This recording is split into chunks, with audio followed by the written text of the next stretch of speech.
ये कोलकाता के दक्षिण का एक भीड़ भाड़ वाला इलाका है। बगल में मेट्रो स्टेशन, सड़क पर ऑटो, बस और हॉर्न की आवाज से गुलजार। उसी इलाके की एक पुरानी फ्लैट इमारत की चौथी मंजिल पर रहती है रिया सेन। 7वीं क्लास में पढ़ती है, उम्र महज 13 साल, बाल दोनों तरफ बंधे हुए, स्कूल में डिबेट करती है, पेंटिंग करना पसंद है। बाहर से साफ समझ में नहीं आता उसकी जिंदगी के अंदर एक अंधेरा सा गड्ढा बनता जा रहा है। उस दिन सुबह रिया स्कूल में क्लास के बीच अचानक चक्कर खाकर गिर पड़ी। क्लास टीचर ने सोचा ब्लड प्रेशर लो हो गया है। स्कूल से फोन हुआ रिया की माँ लता सेन के पास। लता शहर के एक हॉस्पिटल में नर्स है। दौड़कर स्कूल से बेटी को लेकर सीधे क्लिनिक पहुंची। डॉक्टर के सामने रिया का चेहरा सफेद पड़ गया था, हाथ ठंडे, कुछ रूटीन टेस्ट, कुछ सवाल। उल्टी जैसा महसूस होता है। रिया ने सिर हिला दिया। पीरियड्स ठीक है? सवाल सुनकर रिया जैसे 1 सेकंड के लिए जम गई, फिर चेहरा घुमाकर खिड़की की तरफ देखने लगी।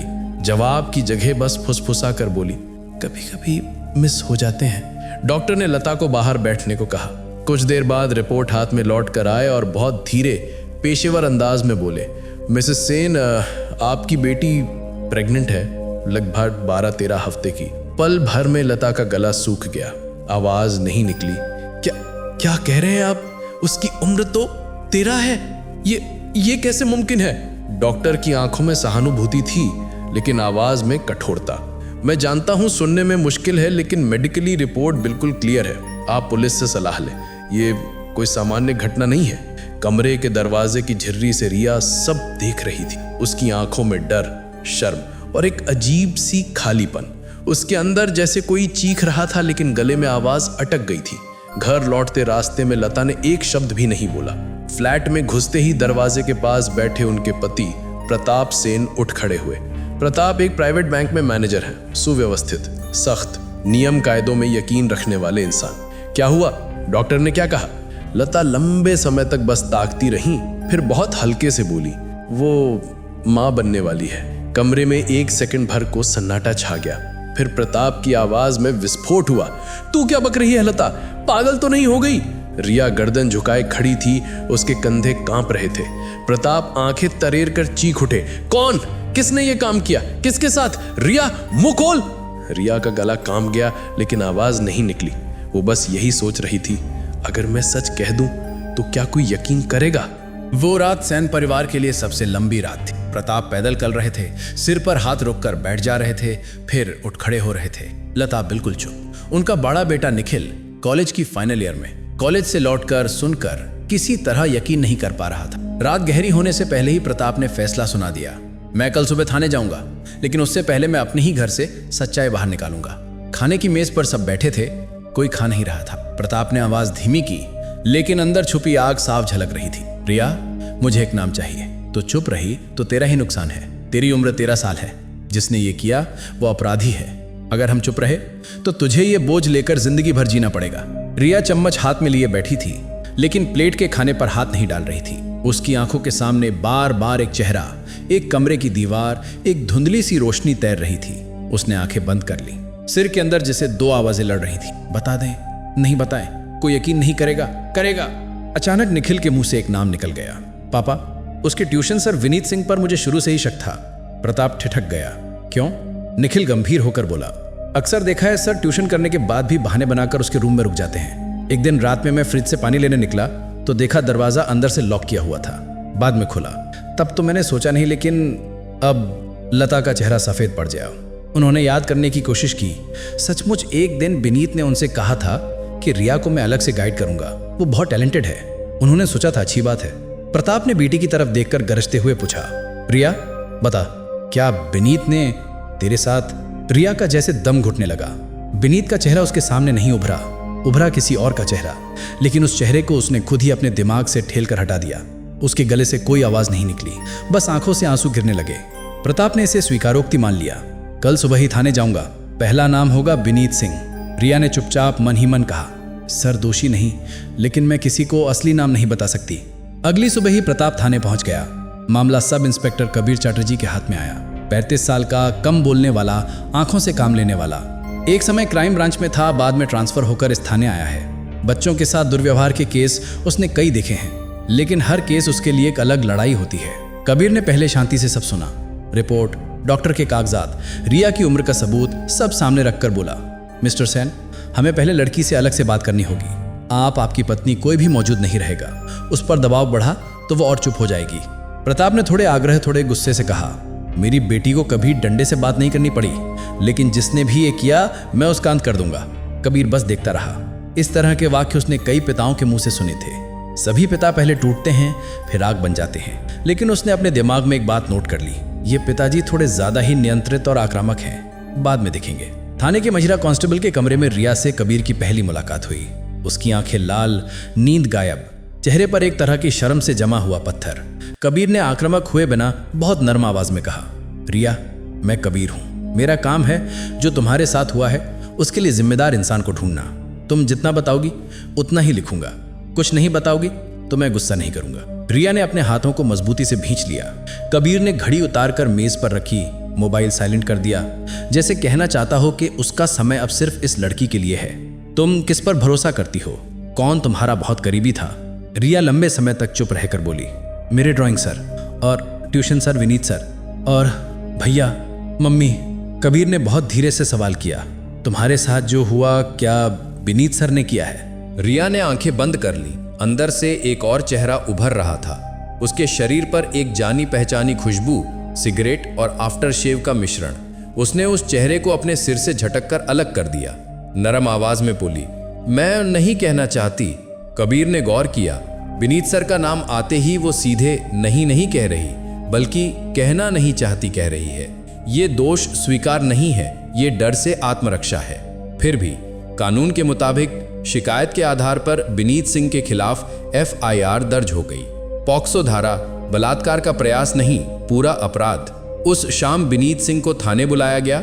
सुव्यवस्थित, चश्मा पहने, सिर झुकाए बैठा एक युवक। कबीर ने पूछा, आप रिया को कितने दिन से पढ़ा रहे हैं? 3 साल, क्लास 5 से अब तक। रात में कभी अकेले उसके साथ रहे? कुछ बार आंटी किचन में थी, लेकिन दरवाजा कभी लॉक नहीं किया। कबीर ने मेज पर हाथ रखकर थोड़ा आगे झुककर पूछा, रिया प्रेग्नेंट है। माता पिता का आरोप है आप इस अपराध के लिए जिम्मेदार हैं। आप क्या कहेंगे? विनीत पहले तो स्तब्ध रह गया, फिर उसकी आवाज में एक असुरक्षा टूटकर बाहर आई। सर, मैं उससे अपनी छोटी बहन की तरह देखता हूँ। मैंने कुछ नहीं किया सर, मेरी जिंदगी बर्बाद हो जाएगी। कबीर की नजरें महसूस कर रही थीं, ये इंसान डर से कांप रहा है, लेकिन इस डर के भीतर कोई सच्चाई है या नहीं समझना मुश्किल था। उसने हल्के से कहा, तुम्हारा मोबाइल दो। मोबाइल उठाकर कबीर ने एक नजर देखा तो उसकी आंखें सिकुड़ गईं। इनबॉक्स में कहीं भी रिया का नाम नहीं था, लेकिन थाने की साइबर टीम के प्रिंटआउट के मुताबिक विनीत के नंबर से रिया के नंबर पर कई देर रात की कॉल्स हुई थीं। ऑडियो कॉल लॉग बिल्कुल साफ थे। 2 जानकारियों के बीच तनाव। कबीर के दिमाग में पहली किरण जगी, ये केस जितना सीधा दिख रहा है उतना सीधा नहीं है। अगले दिन कबीर सेन के घर गया। फ्लैट के ड्राइंग रूम में सस्ती लकड़ी की शोकेस, देवता की तस्वीर, टीवी, एक बड़े साइज की फैमिली फोटो। रिया बाईं तरफ, बगल में निखिल, बीच में प्रताप और लता। तस्वीर में हंसी, अब की हकीकत में उस हंसी का कोई अता पता नहीं। प्रताप ने बनावटी संयम के साथ कहा, इंस्पेक्टर, आप जैसे भी हों विनीत की सजा पक्की करें। उसने मेरी बेटी की जिंदगी बर्बाद कर दी। कबीर ने बहुत शांत आवाज में कहा, हम कानून के रास्ते पर ही चलेंगे मिस्टर सेन, लेकिन एक चीज जानना चाहूंगा, क्या आप लोगों ने रिया का फोन देखा है? लता ने हाथ हिलाया। उसका एक स्मार्टफोन है, मैंने 2 दिन पहले ले लिया था, ये लीजिए। फोन पुराना था, ऐप कम, लॉक नहीं था। कॉल लॉग में सचमुच विनीत सर का नंबर था, लेकिन आखिरी कॉल काफी दिन पहले की थी। साइबर टीम के डेटा के मुताबिक 3 हफ्ते पहले भी आधी रात को लंबी कॉल हुई थी। कबीर ने ठंडे स्वर में पूछा, क्या रिया के पास कोई दूसरा फोन हो सकता है? प्रताप तुरंत चिढ़कर बोले, क्या हमने अपनी बेटी को चोर डकात बना दिया है जो छुपाकर फोन रखेगी? कबीर बाहर जाने का बहाना करके निकला, लेकिन कॉरिडोर में रुककर निखिल को अलग से बुलाया। सुन, तेरी बहन की सबसे ज्यादा बातचीत किससे फ्री में होती थी? निखिल ने थोड़ा सोचकर कहा, वो एक ऑनलाइन गेम खेलती थी, वहां पर हीरो 99 नाम के किसी व्यक्ति से बहुत चैट करती थी। मैंने कुछ बार छिड़ा था, वो हंसकर कहती थी वो बस एक दोस्त है। क्या उसके पास दूसरा फोन है? निखिल ने थोड़ा रुक कर कहा, मैंने उसे अपना एक पुराना एंड्रॉइड फोन दिया था गेम खेलने के लिए, पापा को नहीं पता। कबीर की आंखों के कोने हल्के से चमक उठे। फोन कहाँ है?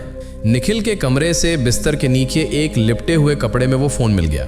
फोन इतने छुपा कर रखा था जैसे पेंट्री में छुपाया हो, मानो किसी को दिख भी न जाए। फोन ऑन करते ही कबीर ने एक नजर में ही समझ लिया कि उसे सोने की खान मिल गई है। चैट बॉक्स एकदम भरा हुआ। हीरो 99, डरो मत, बस वही नाम बोल दो जो वो चाहते हैं। हीरो 99, अगर तुमने असली नाम बता दिया तो कोई यकीन नहीं करेगा, वे कहेंगे तुम पागल हो। हीरो 99, मैं तुम्हारे साथ हूं, मुझ पर भरोसा करो। उस रात याद है, सिर्फ हमें ही पता है कि क्या हुआ था। साथ ही नजर पड़ी एक चैट पर। हीरो 99, अगर वे तुम पर दबाव डालें तो विनीत सर का नाम ले लेना, वे अच्छे इंसान हैं, वो बच जाएंगे। लेकिन अगर तुमने दूसरा नाम बता दिया तो सब कुछ जलकर राख हो जाएगा। कबीर के सीने में कुछ हिल गया। अपराधी कौन है वो अभी भी नहीं जानता, लेकिन अब वो निश्चित था, रिया को कोई बोल बोलकर सिखा रहा है। प्रोफाइल की डीपी नहीं थी, नंबर वर्चुअल था, लेकिन कॉल के समय टावर लोकेशन ट्रेस करने पर एक पैटर्न सामने आया। सभी कॉल्स सेन के घर के टावर रेंज में थी और अक्सर वो समय प्रताप सेन के ऑफिस से लौटने के समय से मेल खा रहा था। कबीर ने मन ही मन कहा, हीरो 99, तुम कौन हो, किसे बचाना चाहते हो और किसे डुबोना चाहते हो। केस अब दो हिस्सों में बंट गया था। एक तरफ विनीत सिंह, मीडिया और पड़ोसियों की नज़रों में आरोपी शैतान शिक्षक, दूसरी तरफ एक अदृश्य हीरो 99 जो रिया के दिमाग में बोलने की स्क्रिप्ट डाल रहा था। कबीर ने साइबर सेल में बुलाकर कहा, इस नंबर के पीछे जो सिम है वो किसके नाम पर है। घंटे भर बाद रिजल्ट आया। ये दरअसल एक प्री एक्टिवेटेड सिम थी, छोटी दुकान से खरीदी गई, नाम फर्जी, पता फर्जी, लेकिन लोकेशन डाटा एक चीज बार बार कह रहा था।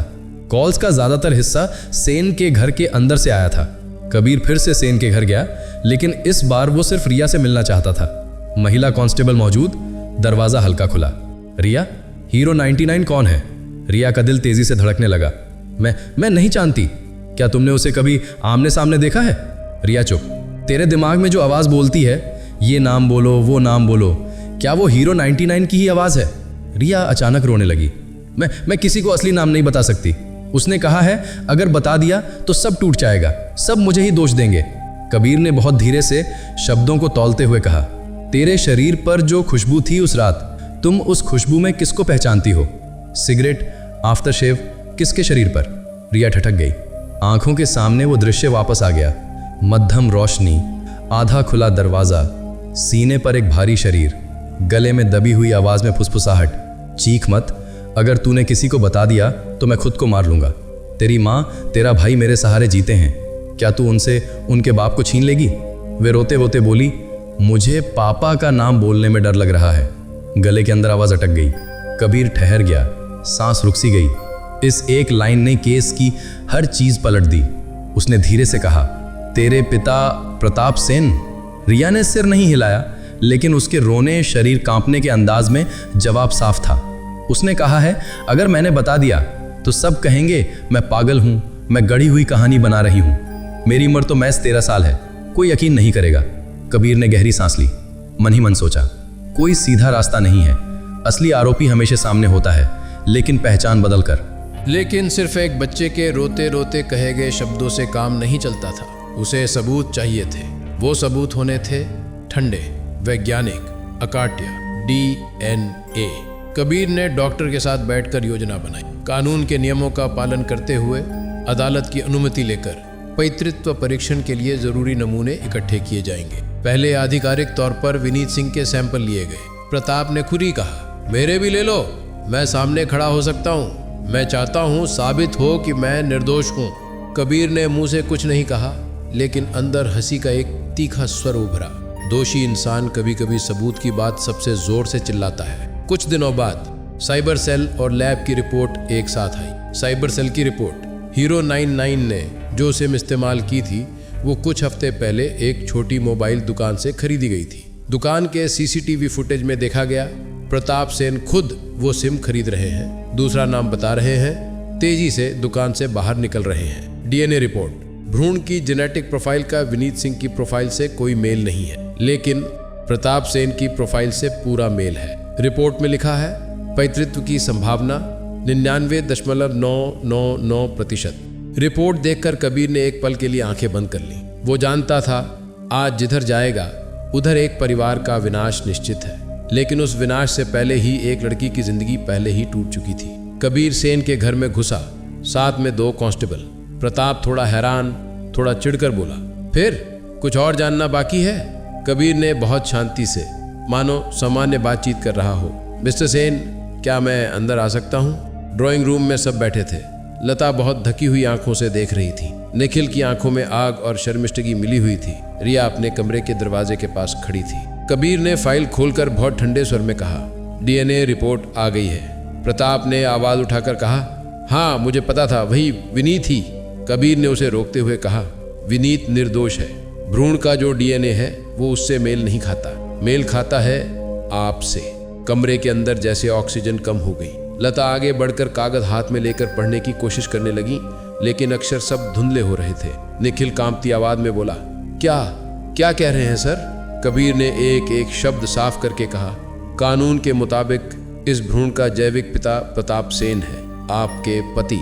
रिया दरवाजे की झिर्री से बाहर आकर एक पल अपने पिता की तरफ देखती रही। प्रताप के चेहरे पर कभी नहीं देखा गया एक विकृत सा डर उभर आया। 2 सेकंड के लिए उसे शब्द नहीं मिले, फिर अचानक चीख पड़ा, सब झूठ है, ये सब पैसे खाकर बनाई गई रिपोर्ट। मैं अपनी ही बेटी के साथ। कबीर ने शांत आवाज में कहा, हाँ बिल्कुल वही, जिस बात पर कोई आसानी से यकीन नहीं करना चाहता।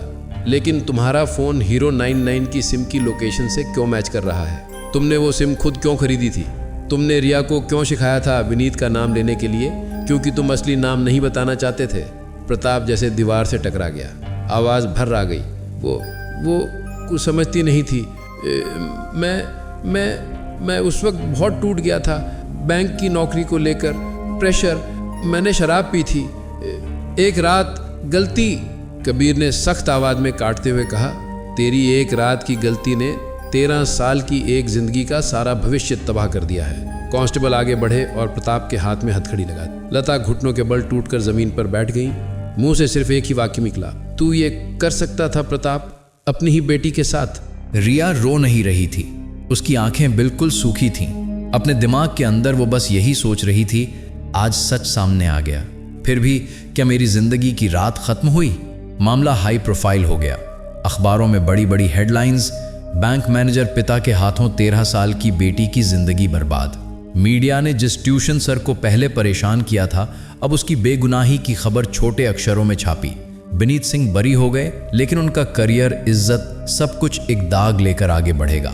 कोर्ट में गवाही देते समय रिया कांप रही थी, लेकिन कबीर और चाइल्ड काउंसलर उसके साथ खड़े रहे। मुकदमा चला, सबूत एक के बाद एक पेश किए गए। आखिरकार प्रताप सेन को दोषी करार दिया गया। रिया अब मनोवैज्ञानिक परामर्श ले रही है। स्कूल बदल दिया है। डॉक्टर की सलाह पर आगे के चिकित्सकीय फैसले लिए गए हैं। उसने खुद इस फैसले में हिस्सा लिया। उसे किसी चीज के लिए मजबूर नहीं किया गया। एक दिन शाम को कबीर ने हॉस्पिटल के बगीचे में रिया को बैठी देखा। पेड़ के नीचे बैठी, हवा में बाल उड़ रहे, हाथ में एक नोटबुक। क्या लिख रही हो? रिया ने हल्के से मुस्कुराकर कहा, मेरी कहानी।